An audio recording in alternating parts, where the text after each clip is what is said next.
Hello students, today our topic is polyhalogen compounds. Polyhalogen compounds के बारे में आज हम पढ़ने जा रहे हैं। तो इसमें सबसे पहले पॉलीहैलोजन कंपाउंड होते क्या हैं उसको हम देख लेंगे। A carbon compound containing more than one halogen atom are refer to as the polyhalogen compound. वो कार्बन के कंपाउंड जिनके पास एक या एक से ज़्यादा मोर देन वन, एक से एक नहीं, एक से ज़्यादा हैलोजन ग्रुप होंगे, ठीक है, उन्हीं को हम क्या बोलते हैं, पॉलीहैलोजन कंपाउंड बोलते हैं। These compound are used in the industry and agriculture. इन कंपाउंड्स को हम ज़्यादा इंडस्ट्री में या एग्रीकल्चर में इसका इस्तेमाल ज़्यादा करते हैं। तो सबसे पहले क्या आता है हमारे डाइक्लोरोमीथेन, या इसको हम मिथाइलिन क्लोराइड भी बोलते हैं। ओके, सबसे पहला कंपाउंड है इसको, तो इसको हम देखते हैं। बोलता है कि dichloromethane is used in the solvent, used as solvent. ये हमारा एज ए सॉल्वेंट की तरह काम करता है, ठीक है। एज द पेंट रिमूवर, जो हमारा डाइक्लोरोमीथेन है सॉल्वेंट की तरह काम करता है, और ये क्या करता है, पेंट को रिमूव करता है। Okay, it is used as propellant, ठीक है, एज ए प्रोपेलेंट की तरह काम करता है, किसमें, एरोसोल में। It is also used in metal cleansing and finishing solvent. Metal की क्लीनिंग के लिए भी इसका हमें क्या करते हैं, इस्तेमाल करते हैं, किसका, डाइक्लोरोमीथेन का। और इसको फिनिशिंग सॉल्वेंट की तरह भी इसको काम किया जाता है। नेक्स्ट है, ये बोलते हैं कि हमारी इसकी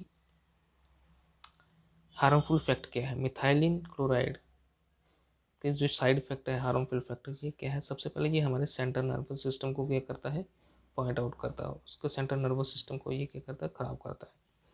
exposure to the lower level of the methylene chloride in the air can be lead to the impaired hearing and vision. अगर हम ज़्यादा देर तक क्या करें, थोड़ा किसके एक्सपोजर में रहें, मिथाइलिन क्लोराइड के इफेक्ट में रहें, तो ये हमें आँखों में और किस में, हेयरिंग में ये डिफेक्ट पैदा कर सकता है। Exposure to the higher level of methylene chloride in the air it cause the dizziness, ठीक है, ये हमें डिजीनेस, नौशिया, ठीक है, नम्बीनेस हाथों में हो सकती है, ठीक है, नम्बीनेस में कि हाथ सुन्न हो जाते हैं, फिंगर सुन्न हो जाते हैं, ठीक है, टोज में भी हो सकती है। तो ये कुछ इसके हार्मफुल इफेक्ट है। The direct contact of the methylene chloride can be cause the skin को भी ये क्या करता है, कुछ इफेक्ट कर देता है, इसे बर्निंग इफेक्ट कर देता है। तो ये सारे कुछ कहते हैं साइड इफेक्ट के किससे, डाइक्लोरोमीथेन के। अब हमारा है दूसरा पॉलीहैलोजन कंपाउंड हमारा ट्राइक्लोरोमीथेन। तो ट्राइक्लोरोमीथेन में हम देखते हैं, इसको हम क्लोरोफॉर्म भी बोलते हैं। Chloroform is used in the production of the freons refrigerants, ठीक है, जो रेफ्रिजरेटर में हम गैस का इस्तेमाल करते हैं, उसको बनाने के लिए हमारा किसका इस्तेमाल होता है, क्लोरोफॉर्म का इस्तेमाल होता है, ठीक है। Freon refrigerant R22। It is used as the anaesthesia. इसका हम इस्तेमाल कहाँ पे करते हैं, एनेस्थीसिया में भी इसका इस्तेमाल होता है, in the surgery. But nowadays it is replaced by the ether. अब इसकी जगह किसका इस्तेमाल हो रहा है, ईथर का।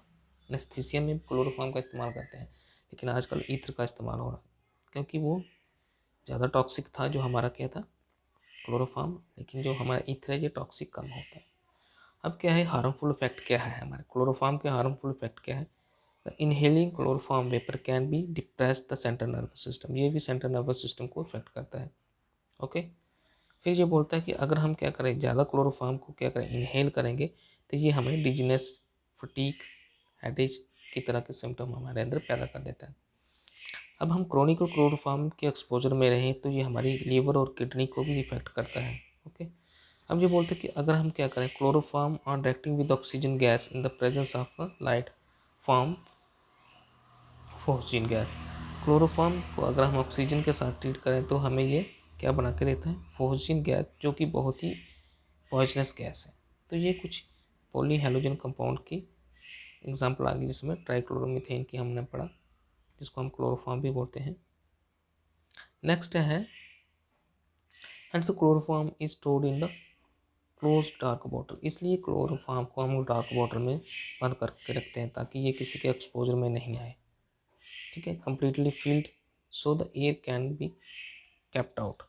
जो इसको जहाँ पे इसको स्टोर करके रखा जाता है, उसमें क्या है, एयर को बिल्कुल भी नहीं जाने दिया जाता। अब क्या है इसके साथ हमारा,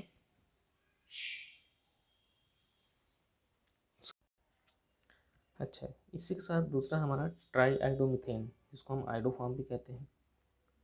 तो आइडोफार्म का इस्तेमाल कहाँ पे होता है, ठीक है। HI3 इसका क्या फार्मूला है, it is used as the antiseptic due to its the objectionable smell, it has been replaced by the formulator containing iodine, ठीक है।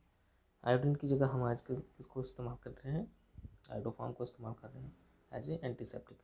नेक्स्ट है हमारा टेट्राक्लोरोमीथेन, ये तो बहुत ही कॉमन है। Tetrachloromethane it is used as the refrigerant and propellant for the aerosol, refrigerant और प्रोपेलेंट की तरह ये हमारा काम कर रहा है। It is used in manufacturing of the chlorofluorocarbon and other chemical, chlorofluorocarbon और बहुत सारे केमिकल बनाने में ये हमें इस्तेमाल होता है। अब इसके इफेक्ट क्या क्या है किसके, टेट्राक्लोरोमीथेन के। Exposure to carbon tetrachloride can be cause the liver cancer to the human, diseases cause कर सकता है ये, नौशिया वॉमिटिंग जैसे सिम्टम पैदा कर सकता है, cause damage to the nervous system, हमारे नर्वस सेल को, ठीक है, डेप्लीट द ओजोन लेयर। अब देखो जो कार्बन टेट्राक्लोराइड है ये हमारी ओजोन लेयर को बहुत ही ज़्यादा इफेक्ट करता है। ओके, नेक्स्ट है हमारा फिरोन्स। फिरोन्स क्या कैसे होते हैं, कैसे बनते हैं, स्वार्ट्स रिएक्शन से ये हमारे बनते हैं। इसमें क्या करते हैं हम, कार्बन टेट्राक्लोराइड को क्या करते हैं, AgF से हम क्या करते हैं, ट्रीट करवा देते हैं, तो हमें क्या मिल जाता है, फिरोन, CCl2F2 साथ में +2 AgCl, ठीक है। AgCl हो गया हमारा सिल्वर फ्लोराइड, ठीक है। Freon are also called as the chlorofluorocarbons, they are the carbon of the methane and ethane, okay. They are extremely stable, बहुत स्टेबल होते हैं, and unreactive and non toxic, non corrosive and liquefied gases. बोलते कि ये जो हमारे chlorofluorocarbon होते हैं ये अनरिएक्टिव होते हैं, स्टेबल होते हैं, नॉन टॉक्सिक होते हैं, और ये नॉन कोरेसिव लिक्विड गैस की तरह बिहेव करते हैं। नेक्स्ट है इसी के साथ ही हमारा हार्मफुल इफेक्ट क्या है इसके फिरोन्स के, तो ये क्या करता है, डिप्लीशन ऑफ द ओजोन में हमारी क्या करता है, ये हार्मफुल इफेक्ट शो करता है। नेक्स्ट है DDT, जिसको हम क्या बोलते हैं, डाइफिनाइल ट्राइक्लोरो इथेन भी बोलते हैं। अब इसकी सबसे पहले मैन्युफैक्चरिंग किस तरह से होती है कि हम क्या करते हैं, क्लोरल मॉलिक्यूल्स को क्या करते हैं, उनको रिएक्ट करवाते हैं, तो क्लोरोबेंजीन से, ठीक है, क्लोरोबेंजीन के साथ इसको रिएक्ट करवाते हैं, तो इस तरह से हमें DDT का प्रोडक्ट हमें मिल जाता है in the presence of H2SO4। अब DDT का जो इस्तेमाल हम कहाँ पे करते थे, एज ए इंसेक्टिसाइड का इस्तेमाल करते थे इसको, ठीक है, प्रिपेयर्ड बाय द मॉलर्स, ठीक है, मॉलर्स ने इसको बनाया था, मॉलर ने। Its effect against the mosquito to spread the bacteria, mosquito के खिलाफ इसको इस्तेमाल किया जाता था, ठीक है। हार्मफुल इफेक्ट क्या है इसके, it is metabolised by the animals and stored in the fatty tissue, अगर इस्तेमाल करते हैं तो ये हमारी फूड चेन में आ जाता है और हमारे फैटी टिश्यू में उसमें ये चले जाते हैं, जो कि हार्मफुल फैक्टर शो करते हैं एनिमल्स के अंदर।